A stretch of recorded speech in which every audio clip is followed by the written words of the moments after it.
অনেক বেশি পরিমাণে গোড়া থেকে ডাল বেরোবে। এখান থেকে ফুলটা কাটবো না, কাটবো এখান থেকে। একটা কন্ডিশন হলো মাটি অনেক বেশি ভেজা, আরেকটা কন্ডিশন হলো টবের মাটি ভালো করে ভিজিয়ে জল দিয়ে দিতে হবে। গাছের পাতায় এই রকমই ব্ল্যাক স্পট হয়ে যায়। নমস্কার বন্ধুরা, আপনারা দেখছেন মিসিস্টার্স চ্যানেল। গোলাপ ভালোবাসেন না এমন মানুষ নেই বললেই চলে।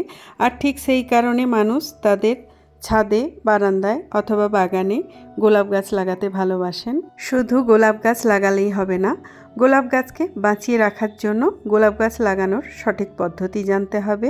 গোলাপ এমনি এমনি সারা বছর ফুল দেবে না, এর জন্য একটু পরিশ্রম আর একটু অভিজ্ঞতার প্রয়োজন।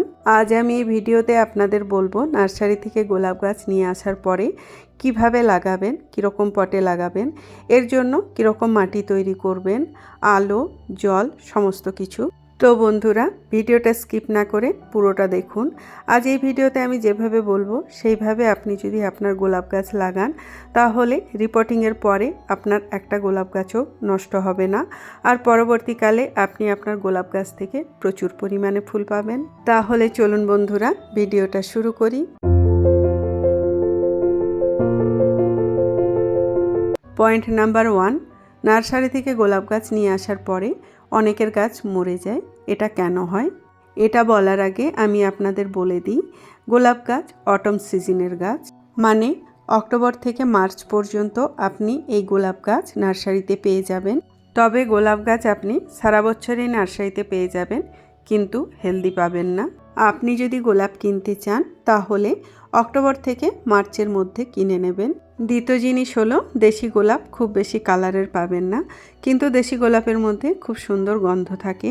আর হাইব্রিড গোলাপ আপনি বিভিন্ন কালারের, বিভিন্ন ভ্যারাইটির পেয়ে যাবেন, তবে সব হাইব্রিড গোলাপে গন্ধ থাকে না। তো আপনি আপনার পছন্দ মতো গোলাপ বাড়িতে নিয়ে আসুন। পয়েন্ট নাম্বার 2, বাড়িতে গাছ নিয়ে আসার পরে 2 দিন আপনি গাছকে রোদ্রে রাখবেন না, কারণ এই সময় গাছ স্ট্রেসের মধ্যে থাকে। গাছকে আপনি ছায়াতে, কোনো শেডের নিচে কিংবা কোনো বড় গাছের নিচে রাখবেন, কিন্তু অন্ধকারে রাখবেন না।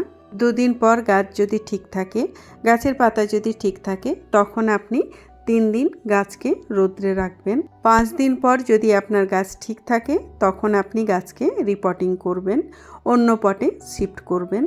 পয়েন্ট নাম্বার 3, গাছ নিয়ে আসার পরে গাছকে শুধুমাত্র মাটির পটেই লাগাবেন। প্লাস্টিক, সেরামিক কিংবা সিমেন্টের পটে লাগাবেন না, মাটির পটেই লাগাবেন। আর চেষ্টা করবেন পটের সাইজ যেন 10 থেকে 12 ইঞ্চি হয়, তবে 12 ইঞ্চির পট হলে সবচেয়ে ভালো হয়। পয়েন্ট নাম্বার 4, গোলাপের খুব ভালো মাটি চাই। আসলে এর মাটি, রোদ, জল, পট, সার সব কিছুই খুব ভালো চাই। এর মাটি কিভাবে তৈরি করবেন সেটা আমি আপনাদের বলে দিচ্ছি। এর জন্য আমি নর্মাল মাটি নিয়েছি। আপনার এলাকায় যে মাটি পাওয়া যায় আপনি সেই মাটিই নেবেন। আমি এই কৌটোর 3 কৌটো মাটি নিয়েছি। এবার আমি এই কৌটোর 1.5 কৌটো নিয়ে নিচ্ছি ভার্মি কম্পোস্ট, মানে যতটা মাটি তার অর্ধেক কম্পোস্ট নিতে হবে। আপনি ভার্মি কম্পোস্টের পরিবর্তে কাউডাং কম্পোস্ট মানে গোবর সারও নিতে পারেন, তবে খেয়াল রাখবেন সেটা যেন কম করে 1 থেকে 1.5 বছরের পুরনো হয়। গোলাপের জন্য প্রয়োজন বালি মাটি। আপনার মাটি যদি বালি মাটি না হয়, তাহলে আপনি এর মধ্যে যতটা কম্পোস্ট মিশিয়েছেন ঠিক ততটা পরিমাণে বালি মিশিয়ে নেবেন। আমার মাটি বালি মাটি, তাই আমি এখানে বালি দিলাম না। এবারে আমি যেটা নিচ্ছি সেটা হচ্ছে কোকোপিট। কোকোপিট ময়েশ্চার ধরে রাখতে সাহায্য করে। কোকোপিট নিলাম এই কৌটোর হাফ কৌটোর একটু বেশি। এখন আমি এর সাথে মেশাবো 1 মুঠোর মতো নিমখোল, নিম কেক পাউডার। নিমখোল মাটিতে কোনো ক্ষতিকর পোকা বা ফাঙ্গাস হতে দেবে না। ক্যালসিয়াম আর ফসফরাসের জন্য দিয়ে দিচ্ছি হাড়ের গুঁড়ো। হাড়ের গুঁড়ো দিচ্ছি 3 চামচ, আর দিচ্ছি শিংকুচি, এটা দিচ্ছি 2 চামচ। সব কিছু ভালো করে মিশিয়ে নিচ্ছি। আপনার কাছে যদি শিংকুচি না থাকে, যদি হাড়ের গুঁড়ো থাকে, তাহলে আপনি সেটাই দেবেন। পয়েন্ট নাম্বার 5, আমার গোলাপ গাছ যদি এঁটেল মাটি কিংবা বালি মাটিতে থাকে, তাহলে আমি গাছের পুরো মাটি ছাড়াই না, তলার দিকের কিছুটা মাটি ছাড়িয়ে কিছু রুট বের করে দিই, তারপরে গাছটা লাগাই।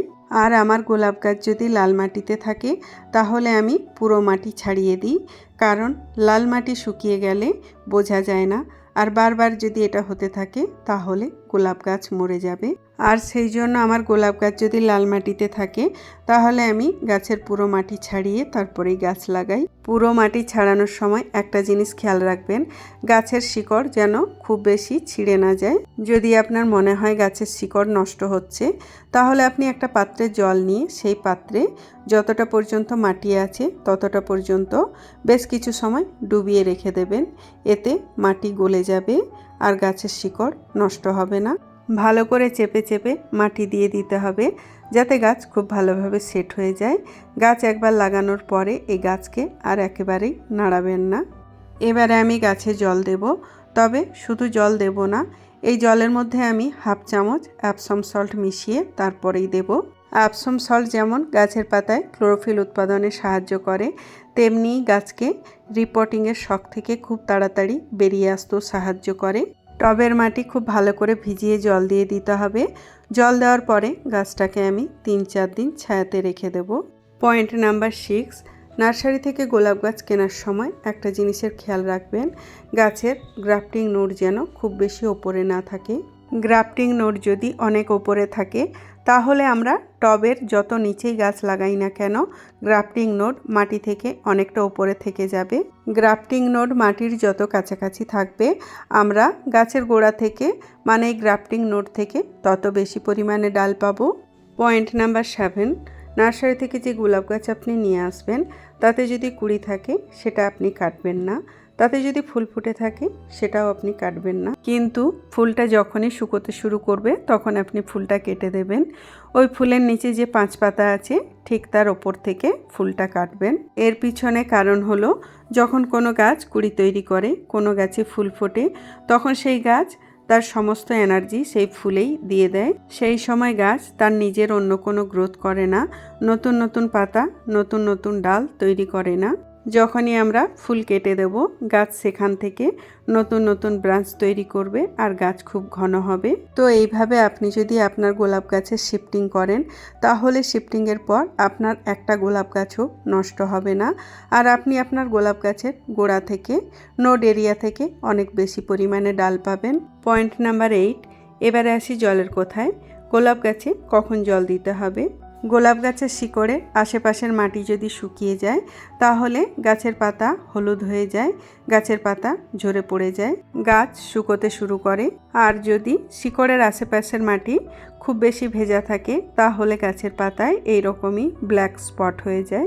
একটা কন্ডিশন হলো মাটি ভেজা, আর একটা কন্ডিশন হলো মাটি শুকনো, এর মাঝামাঝি কন্ডিশন হলো মাটি সামান্য আর্দ্র। মাটিতে হাত দিয়ে চেক করতে হবে, যদি মনে হয় মাটি সামান্য আর্দ্র, এখন জল না দিলে শুকিয়ে যাবে, তো এই অবস্থায় আপনাকে গাছে জল দিতে হবে।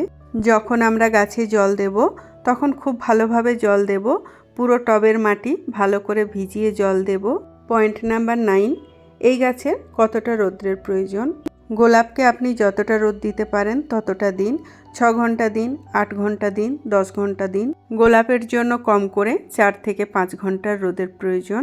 আপনি যদি গোলাপ গাছকে 2-3 ঘন্টা রোদ পায় এরকম জায়গায় রাখেন তাহলে গাছ তো ঠিক থাকবে কিন্তু সেরকম ফুল পাবেন না। পয়েন্ট নাম্বার 10, পোকামাকড় এবং ফাঙ্গাস। গোলাপ গাছে যদি পোকা লেগে যায় তাহলে আপনি নিম তেল স্প্রে করতে পারেন, কিন্তু আপনি যদি নিম পাতা দিয়ে বাড়িতে কীটনাশক তৈরি করে সেটা 7 থেকে 10 দিনে একবার গাছে স্প্রে করেন তাহলে আপনার গাছে কোনো দিন পোকা লাগবে না। নিম পাতা দিয়ে কীটনাশক কিভাবে তৈরি করবেন সেটা নিয়ে আমি একটা ভিডিও দিয়েছি, আপনার প্রয়োজন হলে আপনি দেখে নিতে পারেন। ফাঙ্গাসের জন্য আপনি 15 দিনে একবার যে কোনো ভালো ফাঙ্গিসাইড গাছে স্প্রে করবেন, তাহলে গাছে কোনো দিন ফাঙ্গাস প্রবলেম হবে না। আমি এই ভিডিওতে যে পয়েন্টগুলো বললাম সেগুলো খুবই ইম্পর্টেন্ট। যদি আপনি অক্টোবরে গাছ নিয়ে আসেন, গাছ যদি মার্চ পর্যন্ত ঠিক থাকে, মার্চ থেকে গরম পড়ে যায়, গরমেও যদি গাছ বেঁচে যায়, একবার যদি বর্ষার জল পেয়ে যায় তাহলে গাছ তৈরি হয়ে যায় ফ্লাওয়ারিংয়ের জন্য। আবার যখন অক্টোবর আসবে তখন আপনি এই গাছ থেকে খুব ভালো ফুল পাবেন। তো এই যে 1 বছর আপনি এই গাছ থেকে সেরকম ফুল আশা করবেন না, কারণ আপনার গাছ নতুন, এই গাছের এখন যত্নের প্রয়োজন।